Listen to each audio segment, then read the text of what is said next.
história da Chica da Silva, ela é legal porque ela mostra também um pouco da história da mulher escrava no Brasil colônia.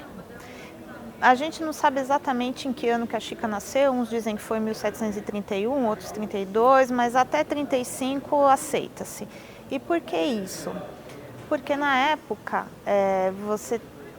você mede isso pelos documentos históricos, você contava numa vila tantas almas, mais tantos escravos. Então, para você ter uma noção, um escravo não era uma alma. Então, para que você ia saber a data de nascimento de um escravo? O que isso importa, se nem alma é, né? Então, ninguém sabe e ninguém nunca vai descobrir, porque isso não está registrado em lugar nenhum. Ela nasceu em Milho Verde, que é perto de Diamantina, né, na época Arraial do Tijuco, e ela era filha também de uma escrava com um português. Ela era uma filha bastarda e nessa época isso era muito comum.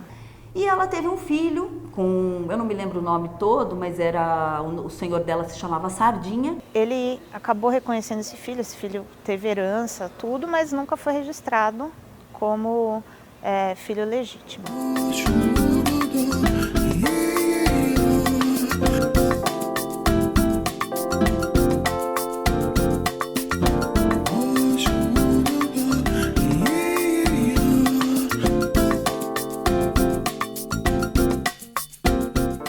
E não dá para desvincular a história da Chica da história do diamante em Minas, né? São duas histórias que acontecem muito juntas e a Chica só é o que é por conta do ciclo do diamante. E ela conseguiu, inclusive, por meio, inclusive, da influência de um grande explorador de diamantes, que era o marido dela, o João Fernandes, ela vai conseguir adentrar nessa chamada vida social do Arraial de Diamantina. Em 1734, Portugal resolveu instalar um sistema de contratação para explorar esses diamantes. Portugal instalou um sistema de contratação onde eram escolhidos pessoas da nobreza, de confiança do governo, para explorarem o diamante na região. Como isso era feito? Os contratadores, eles tinham que pagar antecipadamente, então o contratador ele tinha que ter um capital inicial, tinha que ser alguém já de posses, para pagar pelos escravos que iam explorar, para pagar pelas condições de exploração e para manter isso tudo durante 4 anos, que era o período do contrato. Nós tivemos o primeiro contratador, que foi o João Fernandes de Oliveira Pai. Ele fez o primeiro e o segundo contrato. Ele vai perder o terceiro contrato para um contratador brasileiro chamado Felisberto Caldeira Brant. Mas vai haver uma perseguição violenta da família Fernandes de Oliveira com o contratador Felisberto Caldeira, até que ele perde a primazia do contrato dos diamantes, sai inclusive preso daqui. E vem o quarto, o quinto e o sexto contrato, começa com o João Fernandes de Oliveira Pai e parte para o João Fernandes de Oliveira Filho, que ficou muito conhecido também por sua ligação com a Chica da Silva. E esse João Fernandes de Oliveira, ele comprou a Chica da Silva desse primeiro dono que ela teve. Comprou e logo no Natal do mesmo ano ele deu alforria para ela, que era uma coisa muito incomum. Tem mais 13 filhos com ele e a partir daí tem todo um desenlace da história dela. E aí é que vem o grande lance da Chica da Silva, porque ela é tão especial, tão diferente. Porque, como eu disse, isso era comum na época, portugueses com escravas. Isso não tinha nada demais, isso acontecia, todo mundo fazia vista grossa e era assim mesmo, ia rolando. Mas a Chica, ela conseguiu tornar isso público, ela conseguiu manter isso. Essa que é a grande diferença dela para as outras. E um ponto que acaba sendo polêmico é que ela é retratada como uma pessoa sedutora, uma pessoa dada à luxúria, uma pessoa de ostentação. E, na verdade, estudando isso pelos registros históricos, se vê que não era exatamente assim, né? Ela é muito um mito e foi realmente uma pessoa importante que fez a diferença, que virou um marco na história da mulher e da mulher negra. Então a gente tem o primeiro relato da Chica, foi um senador da República, 1868, Joaquim Felício. E esse senador, ele foi o primeiro a contar a história da Chica, não a conheceu, isso foi por volta de 100 anos depois. Contou provavelmente baseado em relatos orais, mas na verdade é esse o primeiro relato que abriu espaço para a interpretação futura que a gente tem da Chica, né? Então, o filme do Cacá Diegues, depois a novela da Manchete, que retratavam a Chica, essa Chica toda poderosa, vem daí. Estudos mais recentes de uma historiadora da Universidade Federal de Minas, ela teve um trabalho muito cuidadoso, ela foi em todas as regiões por onde a Chica passou, foi para Portugal para ver correspondência dela com o contratador depois que ele foi embora. Então, olhando tudo isso, o que ela concluiu e que eu concordo também? Que a Chica, ela era uma mulher que ela andava muito na linha. Esse espaço aqui, meio que quase de varanda, ele é muito interessante na casa, ele é muito peculiar, porque a Chica da Silva fez questão de colocar essa parte como se fosse uma treliça, que na verdade chama-se gelosia. O motivo para isso é que do lado de cá fica a parte social, onde as mulheres não podiam frequentar nas casas. Então, para ela poder ter a liberdade de transitar por aqui enquanto as portas se fechassem, sem perder toda uma paisagem, a vida que estava acontecendo lá fora, ela colocou essa gelosia. Então é curioso porque, de certa forma, é esse lado liberto de liberdade dela. Se eu sou liberta, se eu tenho liberdade, porque eu não posso transitar e não posso ver o que eu quero. Sim, eu vou ver. Então, é bem curioso. Então, isso daqui era atribuído como sendo um elemento que vem de origem lá muçulmana, pelos ibéricos, né? Mas era um elemento de permitir a ventilação do ambiente interno da casa e de você, sobretudo para as mulheres que não podiam sair dentro da casa, porque você sabe, no período colonial a mulher não podia ir para a rua, ela tinha que ficar dentro de casa.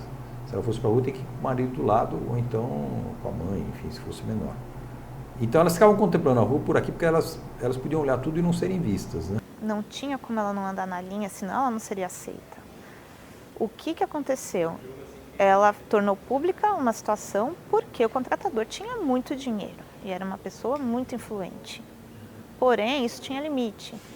Então, assim, todos os filhos da Chica, eles não eram batizados por pessoas muito influentes.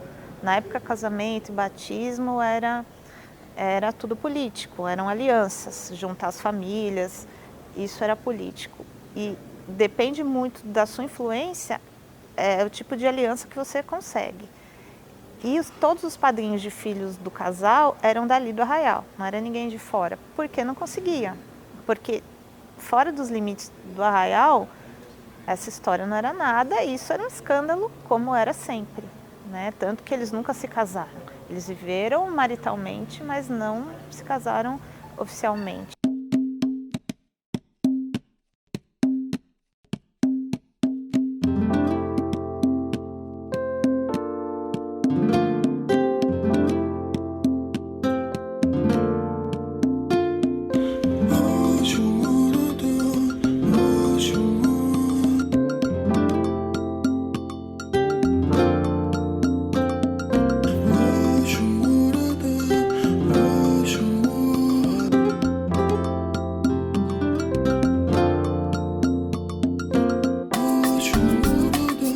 Jamais poderia ter sido tão escandalosa quanto a TV e o cinema retrataram. Ela era, o escândalo em si era ela. Ela tinha uma posição privilegiada, ela era respeitada, né, dentro dos limites que poderia ser. Daí a importância dela, né, que ela conseguiu uma posição, ela quebrou paradigmas, ela chegou onde nenhuma outra chegou. E, então, na época, tinha muitas irmandades religiosas, né? Os escravos, em sua maioria, participavam das irmandades de Nossa Senhora do Rosário dos Homens Pretos. Chamados forros, tinham Nossa Senhora das Mercês. Então, existia uma classificação social em que cada um tinha sua irmandade. Os negros eram proibidos de adentrar as irmandades brancas. Ela vai ser uma pessoa que vai contribuir muito com as irmandades religiosas da cidade, inclusive todas elas, as dos brancos, porque existia uma série de irmandades. E os brancos, eles, quanto mais irmandade você participasse, maior o seu poder, porque as várias irmandades, elas viviam dos donativos dessas pessoas. Então você tinha que ter dinheiro suficiente para construir capelas, construir igrejas, para bancar as obras, e não era pouco dinheiro, era muito. Então a Chica, ela fazia parte de várias irmandades do Arraial, tanto de negros quanto de brancos. Então isso significa que ela tinha uma posição muito privilegiada e ela circulava com tranquilidade no mundo dos brancos, porém obedecendo às regras das mulheres brancas.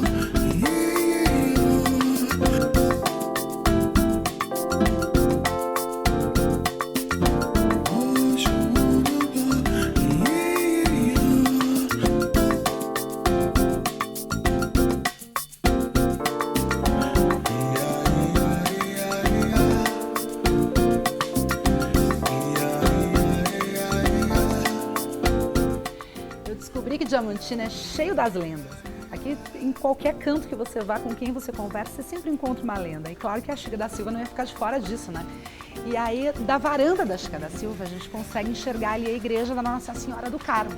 Na verdade, essa igreja foi construída pelo contratador, o João Fernandes, o marido da Chica, para ela, e também como um sinal ali de imponência, né?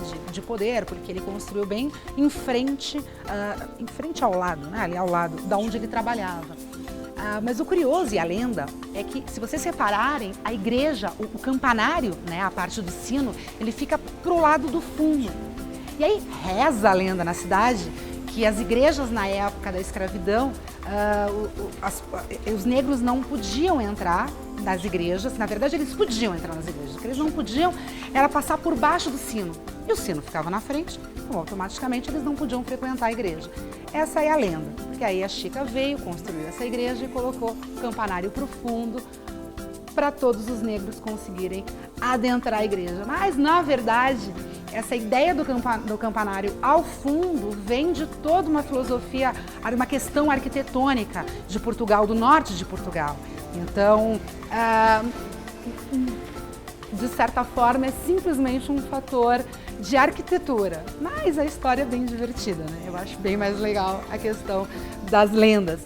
E, na realidade, essa casa da Chica da Silva e do João Fernandes não era o palacete principal deles. Essa casa era uma casa chamada de Casa da Cidade, porque era onde eles tinham que vir trabalhar, então ficava próximo do ambiente de trabalho e de todo aquele métier, questões de encontrar com quem deveria, ficava mais perto. Na realidade, o verdadeiro palacete deles ficava ali naquela direção das montanhas, mais ou menos, com um dia inteiro de viagem em cima de um lombo de burro. Lá, hoje, restou só algumas pedras e ruínas no chão, foi demolida essa casa e preservou-se essa casa, que já chega a ser grande para os padrões da época, aqui na cidade.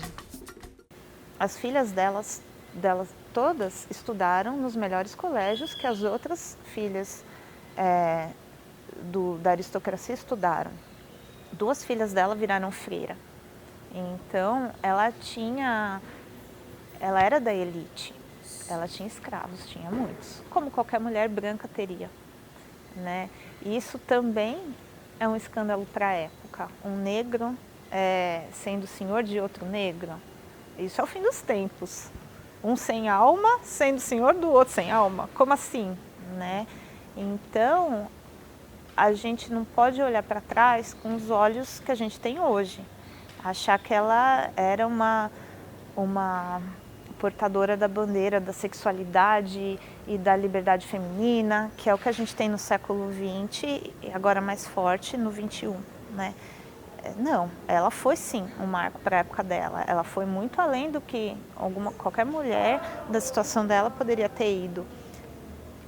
E ponto, né? Para aquela época aquilo era demais, era muito subversivo.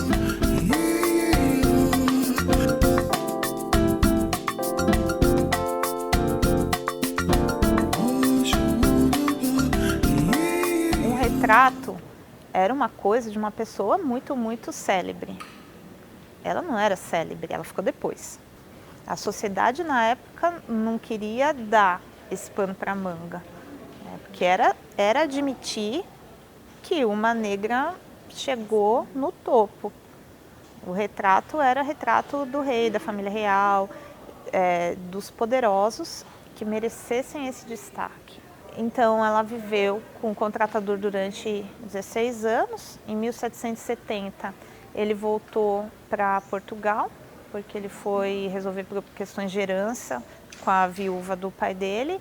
Levou 4 filhos do casal juntos, e o outro filho do primeiro relacionamento da Chica. Todos tiveram títulos de nobreza, todos tiveram, um deles virou padre também, todos tiveram terras e tudo. Foi uma descendência muito promissora. A Chica ficou como herdeira dele, continuou como a senhora Oliveira. Ele deixou bens suficientes para ela viver até o fim da vida dela, cuidar das filhas da melhor maneira. E, inclusive, quando ela morreu, ela foi sepultada na igreja, na Irmandade de São Francisco de Assis. É isso, ela escolheu em vida. Ela conseguiu ser enterrada dentro dessa perspectiva de uma Irmandade branca. Então era um privilégio enorme você poder escolher que irmandade que vai te acolher na hora da sua partida.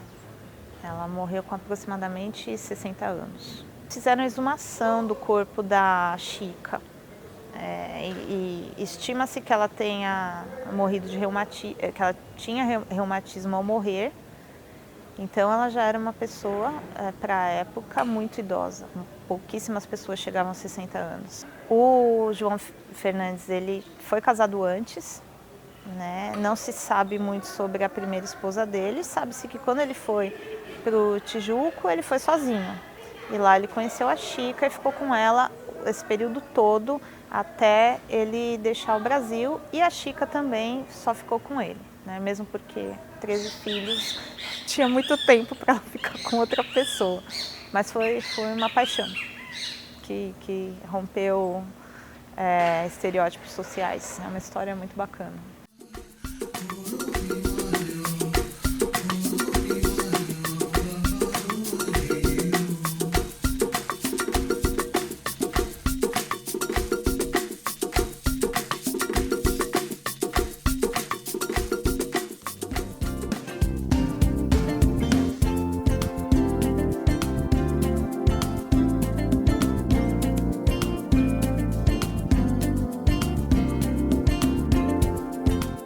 Diamantina é rodeada de paisagens naturais lindíssimas e a todo canto que a gente olha, vira, tem uma beleza. E até Lô Borges não conseguiu se conter e escreveu Paisagem na Janela, olhando para essa Serra do Espinhaço.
Milho Verde é um distrito de Cerro que praticamente ficou esquecido no tempo, sabe? No bom sentido.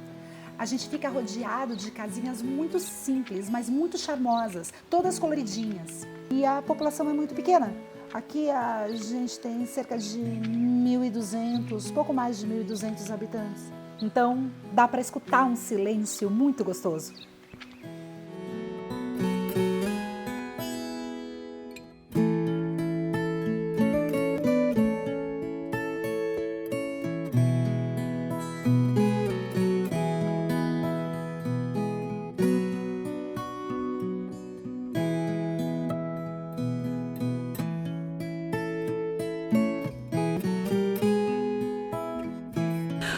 Nós chegamos em Milho Verde por volta das 11 da manhã. E aí a gente encontrou uma cidade deserta. Deserta mesmo. E aí, de repente, agora são quase 2 horas da tarde. E aí agora já tem uma movimentação aqui. E aí eu me perguntei, poxa, né, uma cidade que acorda tarde, mas não. É que teve um velório de um senhor. Então foi o evento do dia aqui.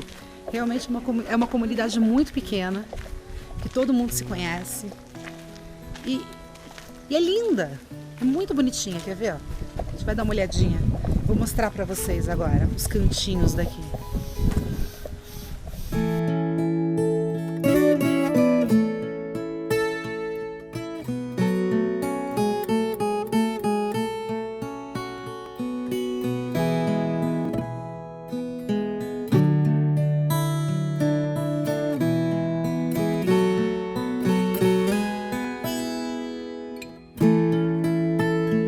Vamos lá, senhor. Você estava me falando da cidade aqui, como ela era bem pobre, né?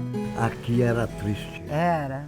Isso que ano? O povo teve uma época aqui que só quem estava aí é o negociante, e meu irmão que era marceneiro. Entendi. Se entrasse um ladrão que podia roubar, até as mulheres estavam no garimpo. Mas naquela época, achava bastante diamante? Ah, achava pouco. É? É pouco, toda a vida foi pouco. Mas o senhor falou que o senhor perdeu seu pai cedo, né? Perdi com 9 anos. E aí já saiu para trabalhar? Ele morreu, aí era obrigado a trabalhar. Não, eu pagava café para os outros aí. Vocês eram quantos irmãos? Nós éramos 4. E aí o senhor foi trabalhar no garimpo com quantos anos? Aí eu fui novo. Mas depois com 21 anos eu fui pro Rio. Gastava 2 dias daqui do Rio, de trem, de Diamantina lá. E aí acabou voltando para cá por quê? Aí eu falei, não, eu vim aqui passear e falei, eu vou voltar para minha terra mesmo. E aí voltou pro garimpo. Voltei E pro garimpo. como que era, seu Nonô? Como é que eram as condições do garimpo naquela época? O garimpo você era sociedade, 3, 4 pessoas. O que desse ali você distribuía. Tá. Vendia e partia. E sempre deu pouco. Tem gente que gosta do garimpo. É, isso daí, andando, né, pelas andanças que a gente está fazendo aqui por Minas, dá para ver aquele garimpeiro mesmo, que vem da família, que vem de tradição, ele gosta daquilo, é quase um vício, Não, né? é vício. É. O garimpo, você tinha crédito, você arrumava, qualquer um fornecia você para trabalhar no garimpo, mas não. Entendi. Na roça mesmo não tinha. Subiram, os bandeirantes subiram o rio acima, a grota acima, a aguinha. Chegou aqui, tinha um tal, um velho por um pai modesto. Aí ele ainda falou, perguntou ele como é que chamava aquele, ele falou, não sei, não tem nome não. Aí colocou o nome Milho Verde, porque foi a única coisa que ele teve para oferecer. Foi um milho. O milho pesaçado. Deu um milho. Cozido. Tinha moça bonita aqui, seu Nonô? Ah, tinha, mas não é muito. Ah, não. muito. Também maltratada, né? Eu vou dizer a você, quando eu comecei, já de calça curta, eu ia no cerro, comprava 1 metro de fumo e 2 litros de querosene, que o querosene era racionado. Você tirava o vale na prefeitura para ir na bomba comprar. Fui vendendo isso e arrumei 15 mil réis de capital. Aí eu inventei comprar 6 rapaduras. Quando foi demais, eu fiz o saco e botei na cabeceira do couro, assim, ó. E dormi. Quando eu acordei, nada. Me roubaram tudo que eu tinha de uma vez só. Seu Nonô tinha comentado que a região aqui de Milho Verde era tão pobre, né, que o pessoal andava tudo descalço, né? É. E aí como é que é a história? Quando você chegava numa estrada aí na roça, que via um rastro calçado, falava, é a polícia passou aqui. Era o único que tinha sapato. O único que andava calçado aqui Era a polícia. Era a polícia mesmo. Bom, Milho Verde é isso, né? A gente encontra pessoas gostosas igual o seu Nonô. Olha só. Vamos andar lá dentro agora? Para o senhor mostrar para mim as relíquias que o senhor tem?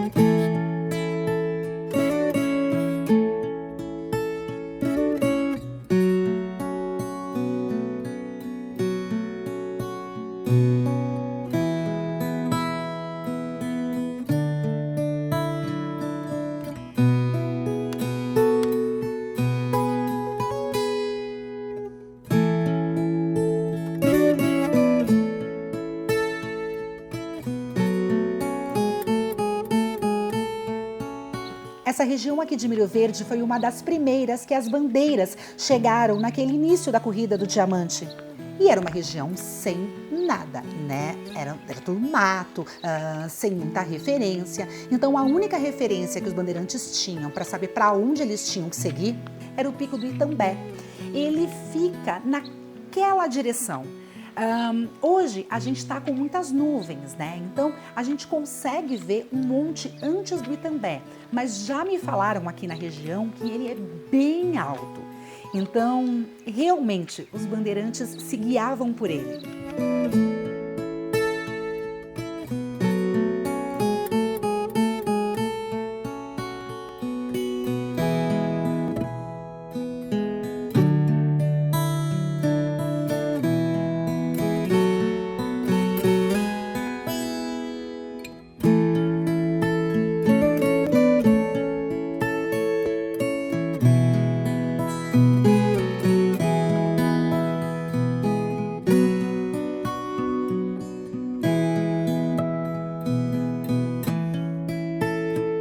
E vocês fazem o quê? Estudam? Eu estudo e trabalho numa oficina. Oficina do quê? Mecânica, né? Gostoso? É. É isso que quer fazer da vida? Eu tenho vontade de fazer engenharia mecânica. Olha só. É. E aí pretende... Mas aí vai ter que sair daqui, né? É. Tem que E vai sair pra daqui. onde? Vai pra Belo Horizonte? Não, tem uma faculdade aqui, mas só que eu acho que ela não tem. Aí eu tenho que ir pra aí fora, né? Que é em Diamantina. Entendi. Vocês conhecem coisas fora daqui? Vocês conhecem capital? Não. Não? Eu conheço, eu já fui pra São Paulo. Já foi pra São Paulo? Já. Eu sou de lá. Ó, É, longe daqui, né? É. Eu vou falar pra você, é muito chão, viu? Nó! Eu gostei desse nó. Agora, me fala, esse silêncio daqui, com aquele barulho de São Paulo, é bem diferente. você troca? Depende. Se for pra trabalhar, às vezes eu troco. Mas que é bom demais de viver. Viver lá é difícil. É. E você conhece o quê? Eu conheço, do mais é Belo Horizonte, Entendi. Martinho Campos. E aí, mesma pergunta que ele, porque Belo Horizonte também é uma cidade grande. Troca esse sossego por lá? Só se for pra estudar mesmo, ou trabalhar. Entendi. Mas um dia voltar pra cá.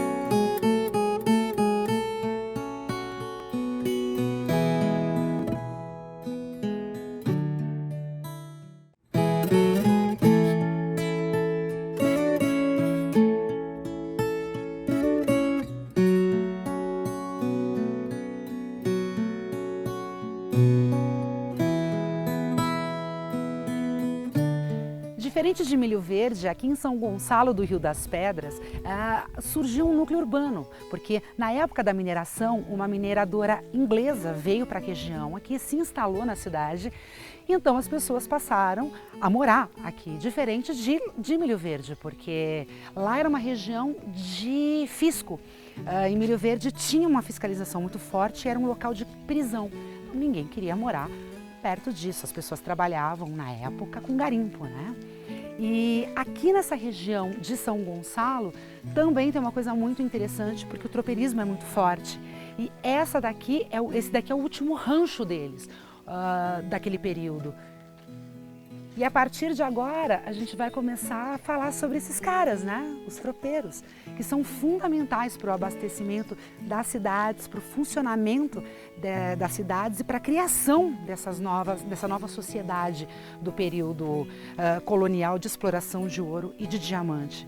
E aí a gente vai então daqui para Cerro, porque Cerro era o núcleo que abastecia toda essa região aqui.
Túlio, nessa minha andança aqui pela região, né, em busca de toda a história do diamante, do ouro, dessa exploração, a gente entra num momento da história que é absurdamente importante, dos tropeiros, né, e porque eram eles que abasteciam toda uma sociedade que estava surgindo e que precisava, senão morria-se de fome, né, e tudo vinha aqui do Cerro.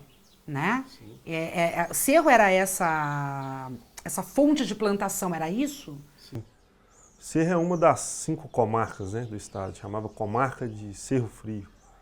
E era na verdade, muito extensa, uma extensão de terra muito grande. Então o Cerro hoje tem em torno de 10 mil pessoas, 11 mil pessoas dentro da rua, morando dentro da cidade, mas essa população já teve praticamente nisso na época do Brasil Colônia. Porque era uma região de mina com muita expressão de produção de ouro e diamante nos distritos, né? Então era daqui que saía, né, todo o movimento do comércio, era aqui que se fazia também onde separava o quinto do ouro, né, que a gente tem a casa de fundição de ouro aqui na cidade do Cerro. Era uma das poucas, né, só existiam 2 casas de fundição aqui e em Ouro Preto, se não me engano, e a comarca de Cerro Frio era de uma dessas que produzia o ouro em barra, né? Chegava, entregava o ouro e ali ele era cunhado, né? São regiões que, quando tinham que julgar um preso, por exemplo, a comarca era o Cerro. Então, saía de lá a cavalo para vir ter uma audiência no fórum aqui na nossa cidade. Então, é uma coisa... Agora, Cerro é conhecidíssimo hoje pela questão dos queijos, né? Só que esse queijo não é de agora. Esse queijo já vem, né? Sim. Já vem de lá de trás. Herança dos portugueses, né? A gente ainda fica naquela, veio da Serra da Estrela ou veio dos Açores, né, na região dos Açores. A gente sabe que a exploração do garimpo, os açorianos tinham mais essa prática do que o pessoal da Serra da Estrela. Então, e a forma de fazer o queijo nosso aqui também ficou muito próximo ao queijo da região dos Açores. Mas hoje a maturação tem mostrado que pode ser que a influência tenha sido também da Serra da Estrela, porque a gente vê hoje queijos com massa ficando cada vez mais mole por dentro, dado esse tempo de maturação. Pelo fato do Cerro estar numa área de transição, né, entre Cerrado e Mata Atlântica, o clima aqui nosso é muito diferenciado. Então a gente tem uma temperatura mais alta um pouco durante o dia, mas durante a madrugada ela vai voltar para 17, 14 graus, dependendo da época do ano. Na época do frio volta a 4, entendeu? Então, tanto que chamava cerro frio.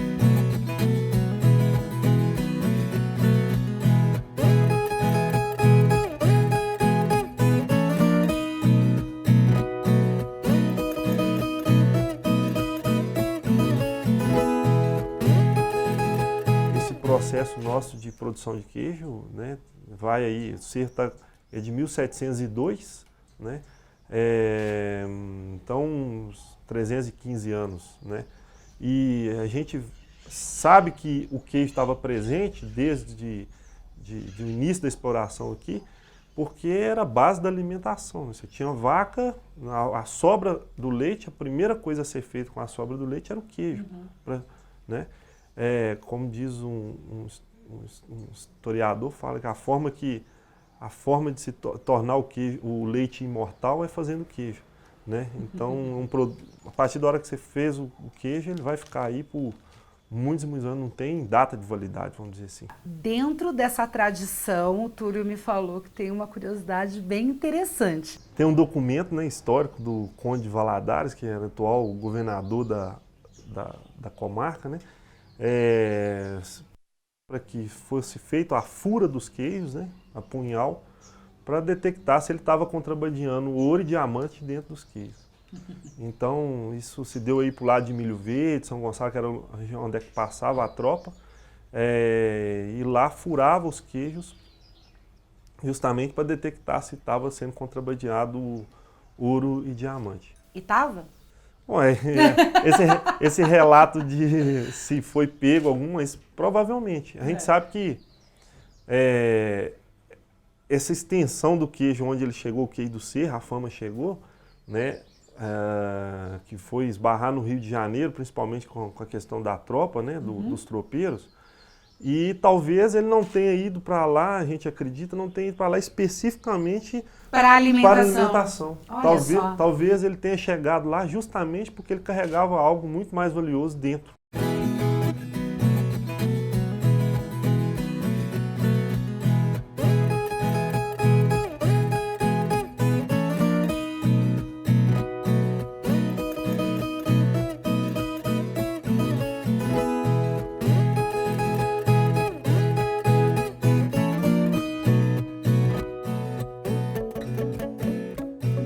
Vamos falar então agora da tua família. Sim. Essa tradição toda do queijo. Como que veio, de quantas gerações já isso? Então, o meu sobrenome Madureira, por incrível que pareça, a raiz dele é disso. Madureira vem de madurar, que aqui no Brasil virou maturar, né? Então, até onde a gente pesquisou, tem uma raiz em Portugal, né, que fala que lá havia um local de maturação de queijos e vinhos, né? Onde é que se fazia a maturação, casas de maturação. E era chamado de maduraria. A família pioneira na produção de queijo na região. É difícil afirmar porque não tem um levantamento registro histórico oficial. Mas sim. A gente está numa região muito a família é a região de Dom Joaquim, Alvorada de Minas, Itapoiacanga, né, que é uma região histórica muito antiga, muito forte. E estão na atividade até hoje. Você vai chegar e encontrar pessoas com mais de 80 anos produzindo queijo, lá da mesma forma, os casarões antigos fazendo queijo, né, e é o forte da família madureira nessa região. Entendi. E agora, esses queijos que você colocou aqui, eu vou aproveitar e eu vou continuar me servindo aqui com esse cafezinho, enquanto você me conta dos queijos. Essa forma de fazer, né, usando leite cru, coalho, pingo e sal, é a forma tradicional que a gente manteve a produção, né, durante todos esses anos. E que é questionadíssimo, né, a questão do... É, demais, né, eles falam, por utilizar o leite cru, né, então não existe isso ainda. Mas o diferencial nosso é justamente o pingo, né, que é o fermento lácteo que é coletado no final da produção todos os dias, que é um soro fermento. E ele é que vai dar garantia de qualidade a esse queijo. Ele mantém as boas bactérias.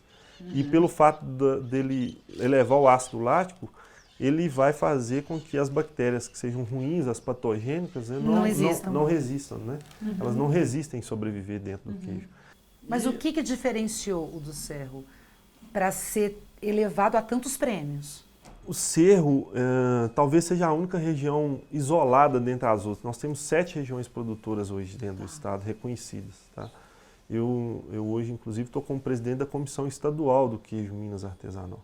E todas as outras regiões estão afastadas da região do Cerro, vamos dizer assim, ou o Cerro está afastado. Ele está em uma zona de transição entre Cerrado e Mata Atlântica, e os outros estão mais na região do Cerrado. Então, essa coisa da entrada na Mata Atlântica, ele trouxe realmente uma diferenciação, que é a umidade, um teor de umidade maior, né? Um queijo um pouco mais ácido, né? Ele tende a ser um queijo um pouco mais picante, mais ácido, e uma massa mais consistente, vamos dizer assim. E desses daqui que você colocou, o que tem aqui? Aqui tem o queijo do Gi, né? O Gi, eu batizei como queijo do Gi. É só a marca comercial dele, né? Mas a marca do queijo do Gi é para celebrar a raça Gi, que é um zebu importado da Índia, com um leite muito diferenciado, assim. Então, a gente vê na qualidade desse leite, né, o responsável por chegar num produto final tão interessante. Ele é forte, mas ele não chega a travar, né? Ele não trava a língua, ele não marca. Ele fica marcante, mas de uma outra forma. Nossa, saborosíssimo. Esse daqui, então? E esse é o Cancrege, que é um feito só com leite de buzerá, também a gente fabrica, né? E é um queijo um pouco mais untuoso, né? Mais gorduroso, porque o leite do buzerá é um pouco mais gorduroso. Ele é quase aromático. E ele traz ele é bem diferente, assim. E macio também. Macio também. O aspecto dele até a aparência já mostra um pouco mais de maciez do que esse. Mas ele realmente é macio e é aromático. Exato. E um desses fungos que faz esse trabalho incrível de colocar sabor ao queijo e ajudar a manter a umidade é o Geótrico cândido, que é o mesmo fungo que está presente no bioma da França, né?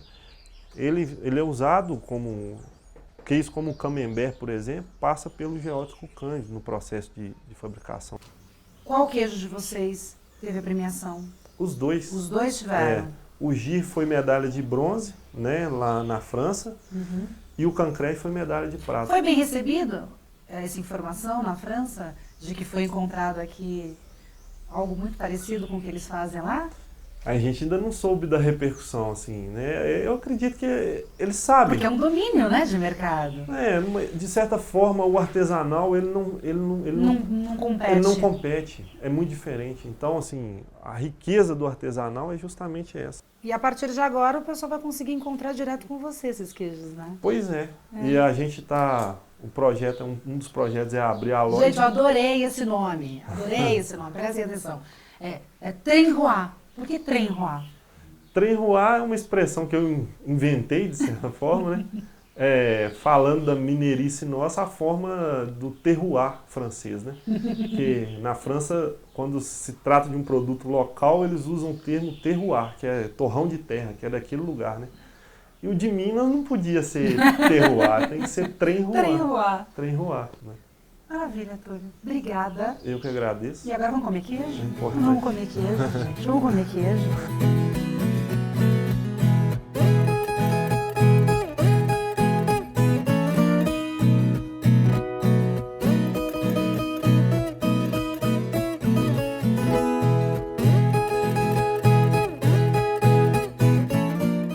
Então, sempre necessitamos, desde que no caminho, dos animais para poder fazer, né, essa questão de transportar e de suprir as necessidades da humanidade.